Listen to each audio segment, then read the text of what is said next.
My brother called from the parking lot. I know that because my assistant Lily had the exterior camera pulled up on her tablet when it happened, and she watched him walk in slow circles with his phone pressed to his ear, the way he always does when he's about to say something he's rehearsed. I was 3 states away at a ceramics retreat in Asheville, elbow deep in a demonstration for 12 students, when my phone buzzed against the table. I ignored it. He called again. Then my mother. Then my father. Then a number I didn't recognize. I stepped away from the wheel and answered. It wasn't my brother's voice. It was Lily. She was whispering, which told me everything. Lily does not whisper. She is the kind of woman who narrates her own life at full volume and laughs too loud at her own jokes, which is one of the many reasons I hired her 3 years ago and gave her a raise last Christmas. When Lily whispers, something is wrong enough to make her small. They're inside, she said. Your parents let a locksmith in an hour ago. They told him you authorized emergency HVAC maintenance. Your brother is here now. He has people with him. They're moving equipment. I didn't say anything for a moment. I just looked out the window of the studio, at the Blue Ridge Mountains going gold in the afternoon light. How much equipment? A lot. Ring lights, monitors, cable runs. He said. She paused. He said to tell you congratulations on your retirement. I sat down on a stool. My students were watching me with polite concern, the way strangers watch someone get bad news in public. Lily, I said, keeping my voice very even. Go home. Right now. I'm putting your payroll on a separate account tonight. Your job is safe. Do not engage with anyone in that building. But the kilns. Go home. There was a long pause. Okay, she said quietly. Okay. I hung up. I did not call my brother back. I did not call my parents. I did not call the police. And I want to explain why. Because that decision is the one that matters most, and the one I almost got wrong. My first instinct, the loud animal instinct that fired through my chest the moment Lily said the word equipment, was to call 911. Get in my car, drive 7 hours through the night, and stand in the doorway of my own studio screaming until someone made them leave. I wanted to be the thing between my brother and everything I had built. I wanted to be the wall, but I've spent 8 years learning how walls work. Literally. Structurally. Because when you build a ceramics studio inside a 1920s commercial building on the National Register of Historic Places, you learn very quickly that walls are not decorative. They are load-bearing. They hold things up. And when you remove them incorrectly, the building does not simply fall apart. It waits. It absorbs the stress quietly, distributing it through the remaining structure, and then, when the conditions are right, when the weight is wrong, when the pressure is new, it fails catastrophically and all at once. I had watched my brother dismantle things his whole life. He had never once understood that buildings wait, so I drove back to my cabin in Asheville instead of driving home, and I opened my laptop, and I made myself think. To understand why I didn't fight, you have to understand the arithmetic of my family. I am 31 years old. I have been financially independent since I was 22, which in my family is less an achievement and more an accusation. My parents are not cruel people. They are people who love unevenly, which is a different kind of cruelty and in some ways a harder one to name. My brother is 27. He has never held a job for more than 8 months. He has a following on social media, a real one, genuinely built. I'll give him that, and for 3 years he has been trying to turn that following into a streaming career. He is talented at being watched. He is charismatic in front of a camera in a way that is completely invisible in real life, which I suspect is the thing that breaks him. Every venture he's launched has required a better setup, a bigger space, more equipment, more investment. My parents have funded all of it. Their retirement account is half what it should be, because they believe, with a sincerity I have stopped trying to argue with, that my brother is one good opportunity away from making everything back. For 8 years, I watched from a safe distance. I did not ask them for money. I did not need it. I had built the Cloverfield studio named for the street, not the movie, from a $30,000 personal loan, a second-hand kiln, and so many consecutive 16-hour days that I stopped noticing the hours. I designed the ventilation system myself after taking 2 continuing education courses in industrial HVAC, because kilns are not hobby appliances. They operated up to 2,300 degrees Fahrenheit, and in a building with original 1920s timber framing, the margin between a kiln room and a fire is built on permits, codes, and engineering that most people never think about because they never have to. I had thought about all of it. I knew every variance I had applied for. I knew the weight rating of every shelf. I knew that the electrical panel had been upgraded to 400 amp service because the kilns required it, and that the upgrade had taken 4 months of city approvals and cost me $22,000. I knew all of this the same way a surgeon knows the anatomy of a procedure she has performed 300 times. My brother knew that I had a big open space, exposed brick, and good natural light. He had told my parents that my studio was underutilized, that I was burning out, which, honestly, was not completely wrong, and that the space deserved a higher traffic use. He had told them the ceramics market was declining, which he had read on a blog, and that the building was sitting on a gold mine of content potential. He had told them I would probably be relieved. My mother had called me twice in the month before to float the idea as if it were casual. Your brother just needs a real space, honey. You've always been so good at sharing. My father had said, once, almost offhandedly, that it would be nice if the family could pool resources. Neither of them had asked me directly. Because asking me directly would have required acknowledging that the studio was mine, and that what they were describing was not sharing but taking. So, they did it while I was out of state. And my brother called it a retirement. I sat in the cabin with my laptop and I thought about walls. The problem with fighting openly was not that I would lose. I had a lease in my name, a business license in my name, equipment purchased in my name, 8 years of documented investment. I would win in court eventually. The problem was the narrative. My brother would cry to my parents that I was crushing his dream. My mother would call me selfish. My father would say the word family 17 times in 20 minutes. They would cast me as the person who had everything and refused to share a crumb, and the people who loved them would believe it, and I would spend years being the villain in a story about my own building. More importantly, and this is the part that took me 2 hours and one very long walk in the dark to see clearly, if I stopped him now, he would stop. He would retreat. He would wait for a better moment, or a different angle, or until I let my guard down again. I would spend the rest of my lease looking over my shoulder, but if I let him in, I could give him exactly what he wanted. I went back to my laptop and I opened my document library. The thing about my brother, the thing I had watched my whole life and my parents had refused to see, was that he never read the fine print. Not on contracts, not on platform terms of service, not on the insurance policy that lapsed on his last equipment because he forgot it existed. He was a brilliant consumer of headlines and a committed avoider of footnotes. He saw the $15,000 cash transfer in my family's bakery story, metaphorically speaking. He saw the win at the top of the page and signed his name before scrolling down. I drafted a document called Transfer of Studio Management and Operational Rights. On the surface, it looked like surrender. It was structured like a gift. I wrote the opening paragraph in defeated, tired language. In the interest of family unity and recognizing the changing demands on my capacity, the kind of language that would read to my brother as victory. Then, because I knew him, I added the bait in the second paragraph, clearly visible, impossible to miss. Upon execution of the agreement, a $12,000 operational fund currently held in the studio account would be released to the incoming project manager for equipment and renovation costs. $12,000. Enough to buy the LED wall panels he had been pricing for 6 months. Enough to feel like winning. Then I buried the rest. Section 3, Clause 3.4. The incoming project manager assumes sole personal liability for all modifications to the building's electrical, ventilation, structural, and fire suppression systems, including but not limited to any violations of municipal code, historic preservation standards, or National Register compliance requirements. Section 5, Clause 5.1. All guarantors listed below agree to indemnify the building's primary leaseholder and the property owner against any and all damages, fines, remediation costs, or legal fees arising from modifications made during the management transfer period, up to the full replacement value of the building. Section 5, Clause 5. R. Guarantors acknowledge that the studio operates under a Class A historic preservation easement, and that unauthorized structural or systems modifications carry personal criminal liability under state and federal preservation law. I had not invented these clauses. Every one of them reflected the actual legal reality of what my brother was already doing. I was simply making him sign his name to the truth. I added my parents as guarantors. I knew they would sign. They had already committed to this. They had stood in my studio and let a locksmith pick my lock and called it maintenance. They were in. The question was only whether they would be in with or without their signatures on record. I sent the email at 11:47 p.m. I kept the message 3 sentences. I've thought about it. You're right that I've been struggling. Sign this and the account is yours. I just need to close out the utilities cleanly. I waited. I lay on the bed in the cabin and watched the ceiling fan turn and thought about everything I had built. The way the studio smelled in the morning.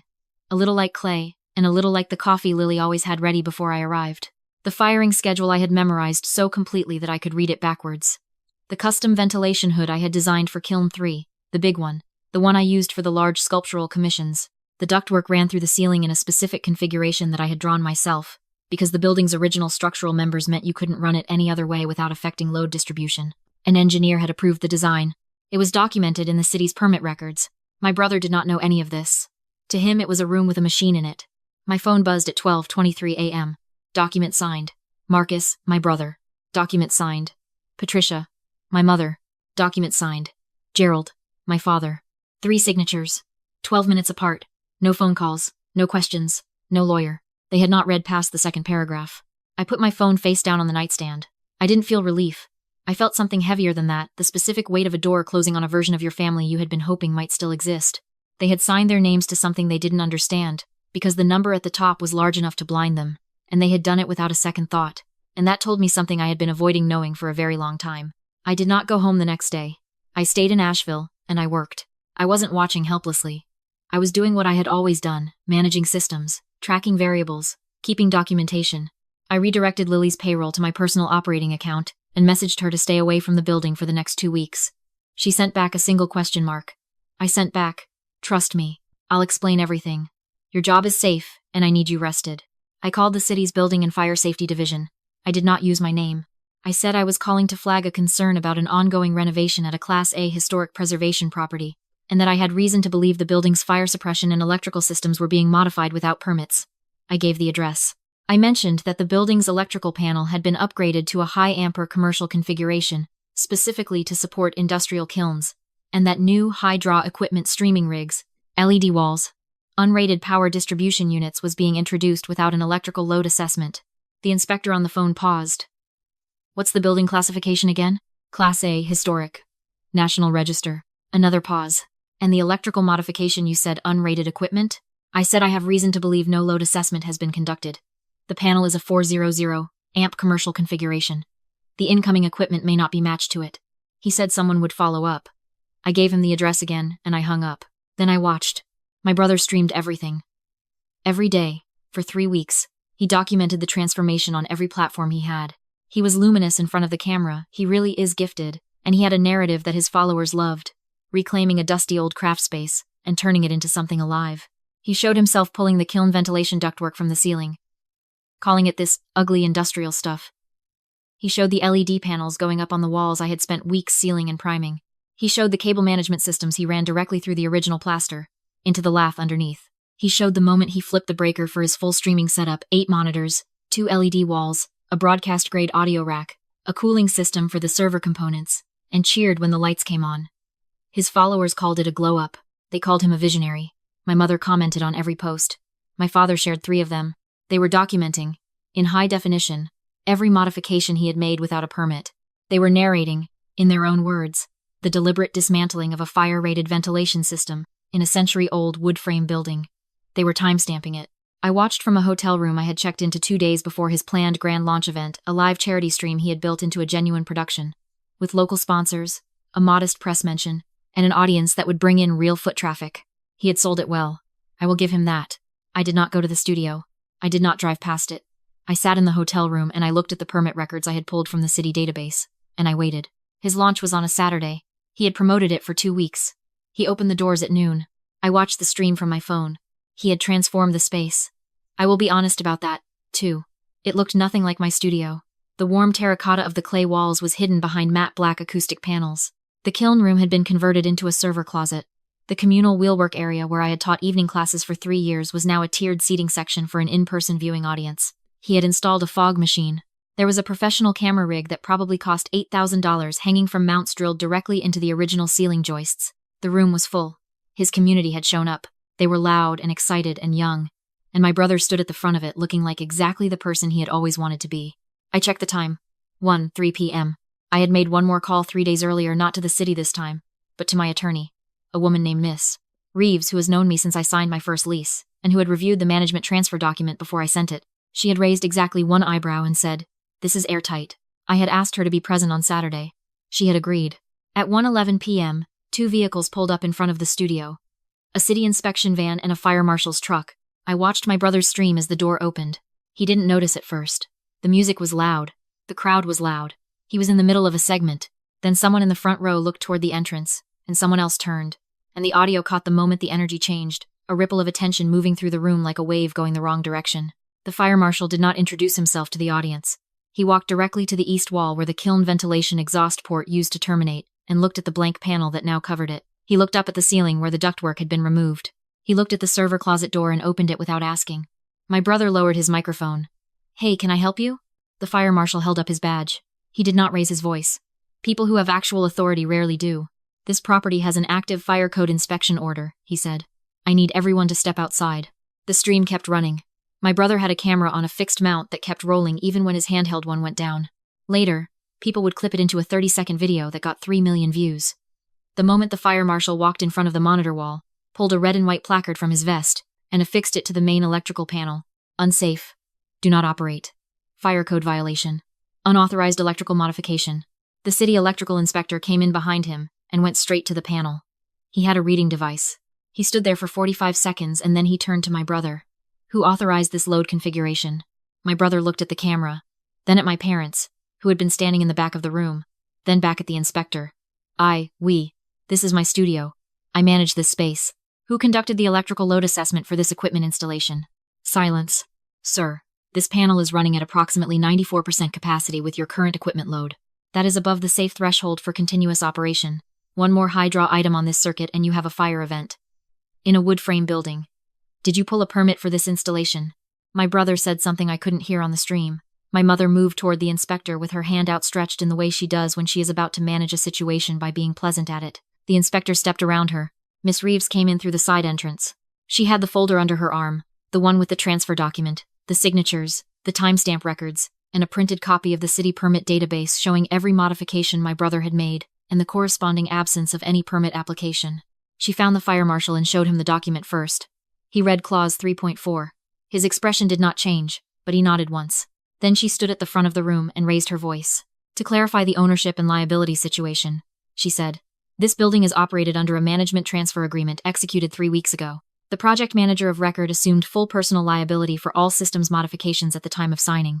I have the executed document here, along with time-stamped evidence of the modifications made.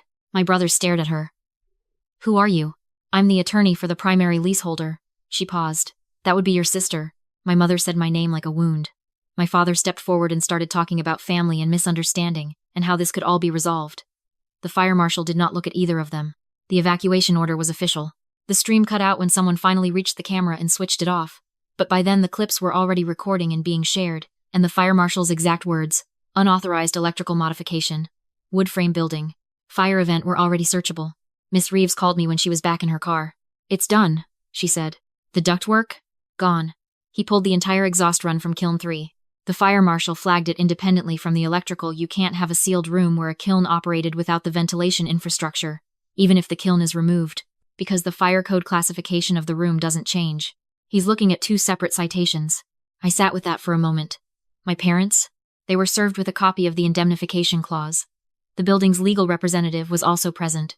They've been formally notified of the acceleration clause trigger. The electrical remediation. What does that run? I heard her click through something. Initial estimate from the inspector. Full panel assessment. Certified load calculation. Restoration of the original permitted configuration, minimum $40,000. That's before the Historic Preservation Office weighs in on the ductwork removal, which is going to have its own cost. And the permit violation? Criminal citation under the State Historic Preservation Statute. That's a felony charge for unauthorized modification of a registered property. He's looking at fines up to $250,000, remediation costs, and potential criminal prosecution depending on how the DA's office wants to proceed. I looked out the hotel window. The street below was ordinary and unhurried. My parents' house, I said. Miss Reeves was quiet for a moment.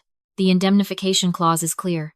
If he can't cover the remediation and fine costs, liability transfers to the guarantors. Their attorney, assuming they get one quickly, will argue the clause was buried.